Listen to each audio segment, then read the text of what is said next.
The room was silent except for the frantic tapping of little feet against the hardwood floor. My grandson's eyes, wide with a strange mix of fear and urgency, locked onto mine. "Grandpa," he whispered, barely audible, "you have to leave here. Right now."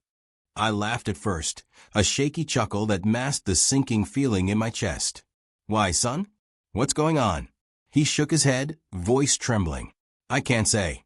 Just trust me, please. My name is Charles. And from wherever you're watching this, stay with me. Have you ever been told to run from a place you thought was your safe haven? A place filled with decades of memories, laughter, and love?" I sat in my worn armchair, the late afternoon sun casting long shadows across the room that had been my refuge for over 50 years. The old walls held stories, some joyful, others aching, but nothing prepared me for this moment of sudden dread. His plea echoed louder in my mind than any argument or warning I'd ever heard. The kind of fear in a child's eyes is something you don't ignore, not if you want to live to tell the tale. I stood slowly, every joint protesting, every breath weighted with questions. What could possibly threaten us now? In this quiet town, in this house filled with family photographs and relics of a life well lived? Sometimes, the danger doesn't come with thunder or flashing lights. Sometimes it's a whisper from the one you trust most, and in that whisper lies the choice between survival and regret. That day, I chose to believe him, and it changed everything. I grabbed my coat with trembling hands, the fabric feeling foreign after years of comfort in that house. Outside, the world was deceptively calm, the neighborhood as quiet as ever, the trees swaying gently in the evening breeze. But inside, my grandson's words thundered louder than any siren. I looked back once, through the living room window, at the soft glow of the lamp casting familiar shapes across the walls. This house wasn't just wood and bricks, it was the heart of my family's history. Yet, I had no choice but to leave behind, following the urgent pull of a child's instinct I barely understood. We drove in silence, my grandson gripping my hand like it was a lifeline. His small knuckles were white, but his face was resolute. "Why didn't you tell me sooner?" I asked gently. He swallowed hard. "I didn't want to scare you, but I saw things, heard things, things that don't belong here." The city lights blurred past as memories flooded me, of birthday parties, Christmas mornings, lazy summer afternoons spent on this porch with laughter spilling into the sky. Could it all be at risk? And if so, from what? As we pulled into a small diner miles from home, I finally allowed the knot in my chest to loosen just a bit. The place was dimly lit, the kind of refuge for people with their own secrets and worries. I watched my grandson sip his hot chocolate, eyes still darting nervously toward the door. I realized then that protection isn't about walls or locks. It's about listening, about trusting the smallest voice, even when it shakes with fear. I didn't know what awaited us that night, but one thing was clear. I had a choice. To stay blind, or to step into a truth I wasn't ready for. Sometimes, survival means walking away from everything you think you own, to fight another day. And in that quiet diner, with my grandson's hand in mine, I decided to fight. The diner's fluorescent lights flickered softly as night deepened outside. My grandson sat beside me, eyes wide but steady now, like a soldier bracing for a battle only he understood. I kept stealing glances at him. This little boy who had just saved my life with one desperate warning. We were miles away from home, but the weight of that house clung to me like a shadow. I could still hear the creak of the wooden floors, the faint hum of the old heater, the way the light spilled across the walls, marking where the family portraits hung. All of it felt like a fragile world on the brink of collapse. "What did you see?" I finally asked, my voice low, careful not to frighten him more than he already was. He hesitated, then spoke in a whisper. There were people, strangers. Not the kind you want around. I heard them talking, plans I didn't understand, but they sounded like threats. They weren't supposed to be here. I swallowed hard. The truth settled like ice in my chest. For decades, I thought this neighborhood was my fortress. But maybe the real danger was hidden in plain sight, behind polite smiles and closed doors. My mind raced through every memory. The sudden visitors, the hushed phone calls, the cold glances that never reached their eyes. I had ignored the signs because I didn't want to believe that my family's peace could be shattered by greed and betrayal. But my grandson knew. Somehow, he saw the cracks before I did. That night, in that worn-out diner booth, a plan began to form in my mind. If the people lurking in the shadows wanted to take everything from me, then I'd have to become someone they never expected. Someone who refused to be erased. I thought about my late wife, her stubborn spirit, her belief in justice. She always said, "Henry, it's not about fighting with fists, but with your mind." And tonight, that advice was my only weapon. I looked at my grandson's face again, so young yet so wise beyond his years. The weight he carried was unfair, but he never faltered. He had trusted me with a secret that saved us both. Now, it was time to turn the tables. Sometimes, the fiercest battles aren't won with anger, but with patience, courage, and the quiet strength to outlast those who think they own you. I wasn't just an old man running from shadows. I was a man ready to face them. And this was only the beginning. The next morning dawned cold and gray, like the weight pressing down on my chest. I woke up in a cheap motel room with peeling wallpaper and a flickering TV. My grandson was still asleep beside me, his small chest rising and falling softly, a fragile reminder of the world I was fighting to protect.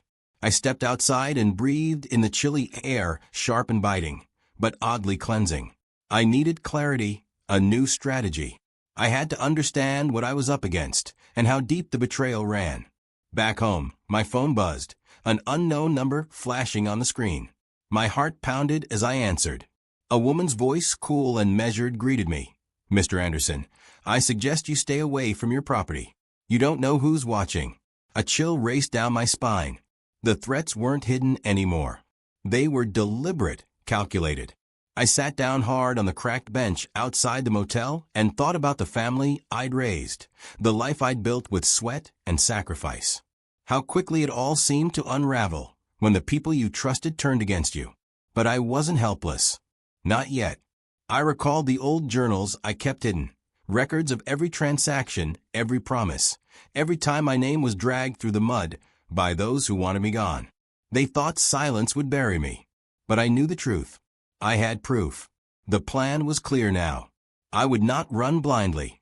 I would gather every shred of evidence, every whisper and every lie, and turn it into my armor. With my grandson's safety at heart, I couldn't afford mistakes. Each step had to be precise, silent, and unyielding. Later that day, I met an old friend, Rachel, a retired journalist who owed me a favor. Her sharp eyes scanned the street as I explained the situation. She agreed to help dig into the mess that was swallowing my life whole. Together, we would shine light into the shadows. But what scared me most wasn't the betrayal. It was the cost. The sacrifices I might have to make. The family ties I might have to sever to reclaim what was mine. The stakes were higher than ever. And in that quiet motel room, as the night crept back in, I made a vow. I wouldn't just survive. I'd rise. Because sometimes, when everything you love is stolen, the only way forward is through fire. Days slipped by in a blur of whispered phone calls, furtive meetings, and quiet investigations. Rachel and I sifted through documents, followed leads, and connected dots that no one else wanted to see. The deeper we dug, the more tangled the web became, a network of greed, lies, and cold calculation that stretched far beyond what I had imagined. Each revelation was a blow. A trusted neighbor selling secrets to the highest bidder. A family friend quietly undermining my every move. The very community I thought I belonged to was a battlefield, and I was the last soldier standing. But it wasn't just the betrayals that cut deep. It was the silence from my own daughter, her absence at every turn, her refusal to answer calls, and the cold words I overheard from her lawyer. The same woman who betrayed me, all painting a portrait of a family divided by ambition and selfishness. One night, as I sat alone in a dimly lit cafe, my grandson joined me, clutching a small notebook. "Grandpa," he said softly, "I wrote down what I remember. Maybe it can help." I opened the pages, tracing the shaky handwriting of a child burdened with too much. Names, places, snippets of conversations. It was a map of the shadows that surrounded us, a guide to the truth hidden in plain sight. Together, we pieced it all together. A story of power stolen and promises broken. But this time we were ready. The quiet strength I'd felt burning inside was now a raging flame. I thought about my grandfather, a man who faced his own battles with silent dignity. He once told me, "Henry, revenge isn't about striking back. It's about reclaiming your soul." I realize now that this was my chance, not just to fight for the house or the money, but for the man I once was, for the family I hoped could still be. The path ahead was uncertain and the risks immense. But with my grandson by my side and truth as my weapon, I wasn't afraid anymore. Sometimes, the most profound victories come not from force, but from the courage to stand tall when the world tries to break you. And this fight was far from over. Because when the past tries to bury you, the only way out is to rise, steadier and stronger than before. The phone rang in the dead of night. I hesitated before answering, my heart pounding with every breath. On the other end was Rachel, her voice urgent but controlled. "Henry, we found something. The documents, proof of fraudulent transfers, forged signatures, everything." I sat back, the weight of years crashing down like a storm. For so long, I had felt powerless, like a ghost in my own life. But now, the truth was within reach, sharp and undeniable. I thought about my grandson sleeping upstairs, unaware of the battle raging beneath our fragile roof. He was my reason to fight, my anchor in the chaos. The next days became a whirlwind. Meetings with lawyers, late-night calls with investigators, whispers of a court battle that could last months, maybe years. But I was ready. Every moment of betrayal had forged a resilience I didn't know I possessed. Yet, beneath the legal maneuvers, a deeper wound throbbed. The silence from my daughter. I hadn't heard from her in weeks. The woman who once called me Dad was now a stranger cloaked in silence and cold refusals. I found myself staring at old photographs, smiling faces frozen in happier times. A family once united by love, now fractured by greed and mistrust. One evening, as the sun dipped low, my grandson pulled me outside. "Grandpa, look." He pointed to a small sprout pushing through cracked concrete in the driveway. "It's stubborn, just like you." I smiled, the simple truth warming my soul. Life finds a way, even in the harshest places. I realized then that this wasn't just a fight for justice. It was a fight for renewal, for reclaiming what was lost and planting seeds for a better future. The path ahead was uncertain, lined with legal battles and fractured relationships. But in that moment, under the fading light, I understood something profound. Revenge isn't just about punishment. It's about healing the wounds left behind, about growing stronger where you were broken. And no matter how dark the night, dawn always comes. The courtroom felt colder than the harshest winter night, a place where memories were twisted into weapons and truth bent under the weight of greed. I sat quietly in the front row, my grandson clutching my hand, his small fingers trembling but determined. This was more than a trial, it was the reckoning. The opposition was fierce, their words sharp like knives. They painted me as the villain, the out-of-touch old man desperate to hold onto a past that no longer existed. But I held onto the evidence, the cold, undeniable proof of betrayal. It wasn't just my name on those forged documents. It was the betrayal of everything I'd worked for. Rachel sat beside me, her eyes steady and fierce, a quiet force of justice in the storm. My lawyer's voice was calm, deliberate, laying bare the lies, exposing the cracks in their story. Each revelation echoed through the courtroom like thunder. Outside, the world went on, unaware of the silent war unfolding within these walls.